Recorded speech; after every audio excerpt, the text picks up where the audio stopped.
నమస్కారం.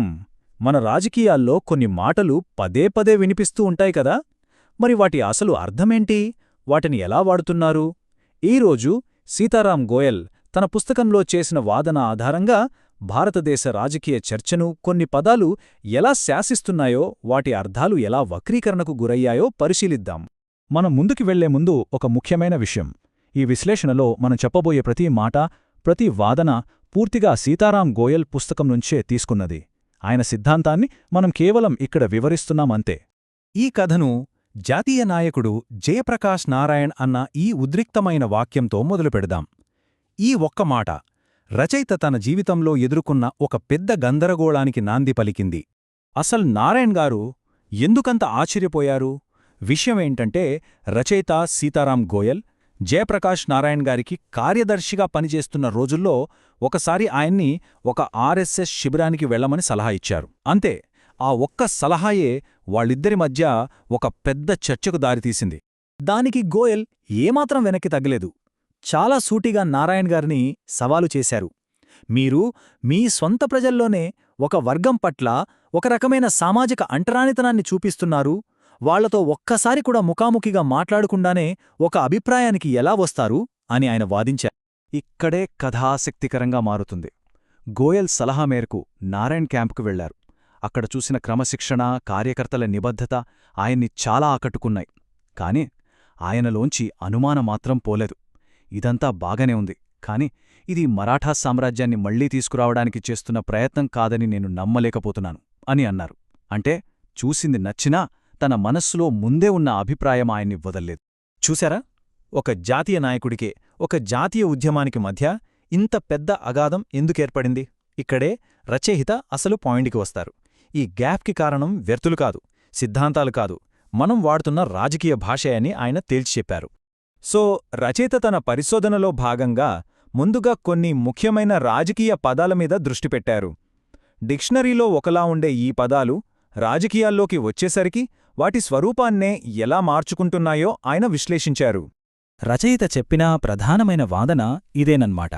Leftist, progressive, secular ఇలాంటి పదాలు వాటి అసలు అర్థాల్ని పూర్తిగా కోల్పోయాయి. అవి కేవలం రాజకీయ ప్రత్యర్థుల మీద వాడే ఆయుధాలుగా మారిపోయాయని ఆయనంటారు. ఉదాహరణకి సెక్యులర్ అనే పదాన్ని తీసుకుందాం. డిక్షనరీ ప్రకారం దాని అర్థం మతంతో సంబంధం లేని రాజ్యం.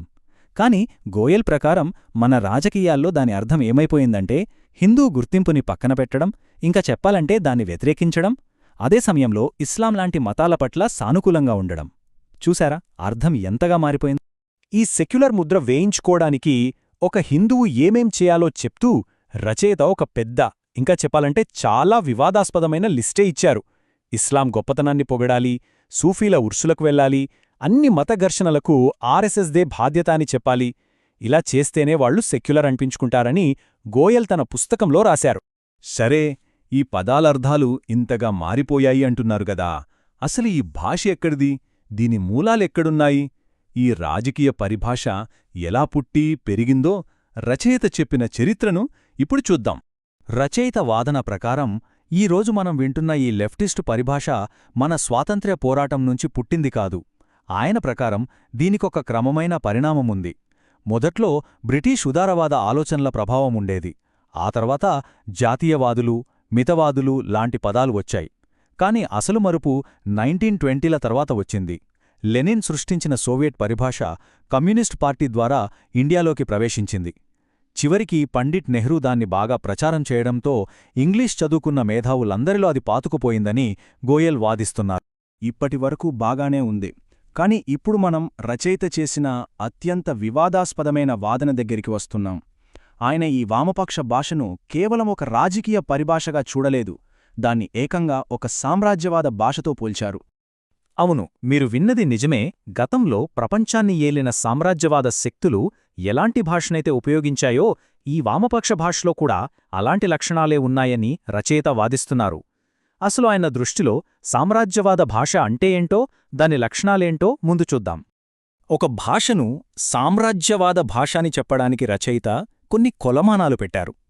ఆయన ప్రకారం ఏ సిద్ధాంతమైనా సరే చరిత్రను ఒక చీకటి యుగం, ఒక వెలుగు యుగంగా విడగొట్టినా, మనుషులను మావాళ్లు, కానివాళ్లు అని విభజించినా, తమ విజయం ఖాయమని, దాన్ని అడ్డుకునేవాళ్ల మీద ఎలాంటి చర్యలైనా తీసుకోవచ్చు అని నమ్మినా దానికి సామ్రాజ్యవాద లక్షణాలు ఉన్నట్టే.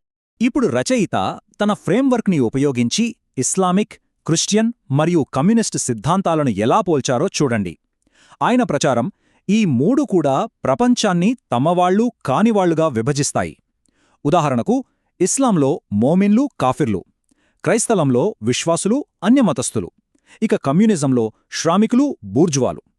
అదేవిధంగా చరిత్రను కూడా ఒక చీకటి కాలం, ఒక వెలుగు కాలంగా విభజిస్తాయని ఆయన తన పుస్తకంలో సోదాహరణంగా వివరించారు. సరే, సమస్యను ఇంత వివరంగా విశ్లేషించారు కదా, మరి పరిష్కారమేంటి? ఇప్పుడు మనం పుస్తకంలోని చివరి భాగానికి, అంటే రచయిత ప్రతిపాదించిన పరిష్కారానికొస్తున్నాం. రచయిత పరిష్కారం చాలా సూటిగా, స్పష్టంగా ఉంది. ఆయనేమంటున్నారంటే, ఈ వక్రీకరించబడిన పరిభాషను మనం పూర్తిగా వదిలేయాలి. దాని స్థానంలో మన భారత జాతీయవాదం, సనాతన ధర్మంలో వేళ్లు పాతుకుపోయిన భాషను మళ్లీ మనం స్వీకరించాలి. అయితే భారత జాతీయవాద భాషను తిరిగి స్వీకరించడమంటే ఆచరణలో ఏంటి? దీనిక్కూడా రచయిత కొన్ని నిర్దిష్టమైన, ఇంకా చెప్పాలంటే చాలా పెద్ద సూచనలే చేశారు. భారతవర్షం అవిభాజ్యమైనది అని నమ్మడం నుంచి స్వదేశీ ఆర్థిక వ్యవస్థను ప్రోత్సహించడం వరకు ఆయన ప్రతిపాదించిన మార్పులు చాలా తీవ్రమైనవి. ఈ విశ్లేషణను ఒక ప్రశ్నతో ముగిద్దాం. ఇది మనందర్నీ ఆలోచింపజేసేది. కేవలం మనం ఆలోచించడానికి వాడే పదాలను మార్చగలమా? ఒక దేశ భవిష్యత్తునే మార్చగలమా? ఇది సీతారాం గోయల్ పుస్తకం మన ముందు ఉంచిన అసలైన ప్రశ్న. దీని గురించి ఆలోచించండి.